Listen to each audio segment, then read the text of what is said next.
पिथौरागढ़ जनपद में मतदाता जागरूकता कार्यक्रम के अंतर्गत अटल उत्कृष्ट राजकीय इंटर कॉलेज नाचने के छात्र छात्राओं के द्वारा मतदाता प्रक्रिया को प्रदर्शित करते हुए मतदाता जागरूकता कार्यक्रम चलाया गया, जिसके तहत विद्यालय में पूरी चुनाव प्रक्रिया को संपादित किया गया। कार्यक्रम में विद्यालय के प्रधानाचार्य एवं शिक्षकों ने छात्र छात्राओं को मार्गदर्शन किया। साथ ही एक सखी बूथ के माध्यम से मतदाता जागरूकता कार्यक्रम चलाया गया। पिथौरागढ़ जिले के बेरीनाग विकासखंड के संगौड़ गांव निवासी वरिष्ठ सामाजिक कार्यकर्ता रमेश चंद्र पाठक का 72 वर्ष की उम्र में निधन हो गया है। वह बीते दिनों से अस्वस्थ चल रहे थे। उन्होंने उपचार के दौरान बरेली के एक अस्पताल में अंतिम सांस ली। उनके निधन की खबर मिलते ही गांव क्षेत्र में शोक की लहर दौड़ गई। थल रामगंगा नदी किनारे उनका अंतिम संस्कार किया गया। उनके पुत्र सुशील पाठक व उमेश पाठक ने उनकी चिता को मुखाग्नि दी। उनके निधन पर स्थानीय विधायक फकीर राम टमटा सहित क्षेत्र के विभिन्न संगठन के लोगों के द्वारा शोक व्यक्त करते हुए दिवंगत आत्मा की शांति के लिए प्रार्थना की। चंपावत जिले के रीठा साहिब क्षेत्र में एक युवक की चट्टान से गिर जाने से दर्दनाक मौत हो गई। जानकारी के अनुसार ग्राम चौड़ापिता निवासी 38 वर्षीय चतुर सिंह रीठा साहिब से घर जाने के दौरान चट्टान से गिरने के चलते उनकी दर्दनाक मौत हो गई। वहीं मृतक के चचेरे भाई त्रिलोक सिंह ने बताया कि चतुर सिंह मंगलवार देर शाम रीठा साहिब बाजार से अपने गांव चौड़ापिता की ओर पैदल मार्ग से होता हुआ जा रहा था।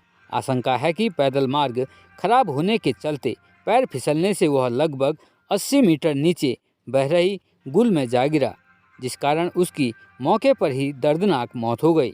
इस दौरान उसके शव को मजदूरों के द्वारा देखा गया। उन्होंने तत्काल जिसकी सूचना ग्रामीणों को दी। वहीं ग्रामीणों के द्वारा मौके पर पहुंचे और रीठा साहिब पुलिस को सूचना दी गई। मौके पर पहुंची पुलिस ने शव को कब्जे में लेकर पोस्टमार्टम के लिए भेज दिया।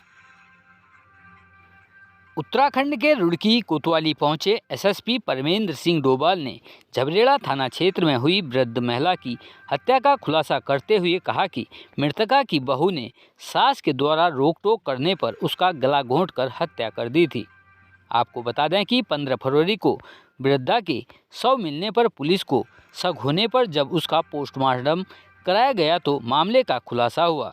पुलिस कप्तान का कहना है कि अकबरपुर फाजिलपुर में जब 15 तारीख को सावित्री का शव बरामद हुआ था तो पुलिस ने शव का पोस्टमार्टम कराया, जिसके बाद जब मामले की गंभीरता से जांच की गई तो पूरा मामला सामने आया।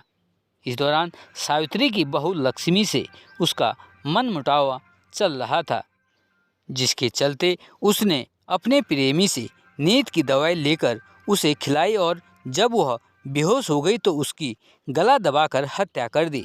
फिलहाल पुलिस ने लक्ष्मी और जॉनी दोनों को गिरफ्तार कर जेल भेज दिया है। ये झबरेड़ा थाने में अकबरपुर फाजिलपुर जो गांव है वहाँ पर 15 तारीख को एक मृतका जिसका नाम सावित्री है वो उसकी जब बॉडी प्राप्त हुई थी पुलिस ने इसको संज्ञान में लिया था। जब पंचायतनामा की कार्रवाई में ये बात क्लियर हुई थी कि इसके गले में कुछ लिगेचर मार्क दिखाई दिए थे, पुलिस ने तत्काल उससे संज्ञान में लेते हुए पीएम के लिए भेजा था। जब पीएम रिपोर्ट आने तक पुलिस ने इसमें 302 में इसको तरमीम किया गया। उसके बाद जब पुलिस ने परत पर इसको आगे जाना विवेचना में तो पता लगा कि ये जो सावित्री देवी है ये अपनी बहू जिसका नाम लक्ष्मी है उसके साथ इसका बार बार मनमुटाव था। खासकर वो जो इसकी बहू है लक्ष्मी उसका एक एक्स्ट्रा मैरिटल अफेयर एक जॉनी नाम के युवक से चल रहा था, जिसको लेके सावित्री देवी ने इसको बार बार टोका टाकी की थी। इसको इससे जो है आवेश में आके इस जो लक्ष्मी है इसने अपने जो जिसके साथ इसका अफेयर चल रहा था उसके साथ मिलकर इसकी हत्या कारित की गई। दोनों को हम लोगों ने अरेस्ट किया है और पूरे घटनाक्रम का खुलासा किया। जोली लड़की के ही जो बहू है उसके ही गांव का रहने वाला है या ससुराल उसकी जो अकबर? ये इसी गांव का रहने वाला है, हाँ इसी के पास का ही रहने वाला है। और उसके अभी इसका एक्स्ट्रा मैरिटल अफेयर भी कुछ समय पहले शुरू हुआ था, जिसको लेके जो मृतका है उसका लगातार विरोध था और उसको बार बार उसे करने से मना कर रही थी। इसलिए इन दोनों ने इस तरीके का जोनी की क्या भूमिका इस पूरे हत्याकांड में रही?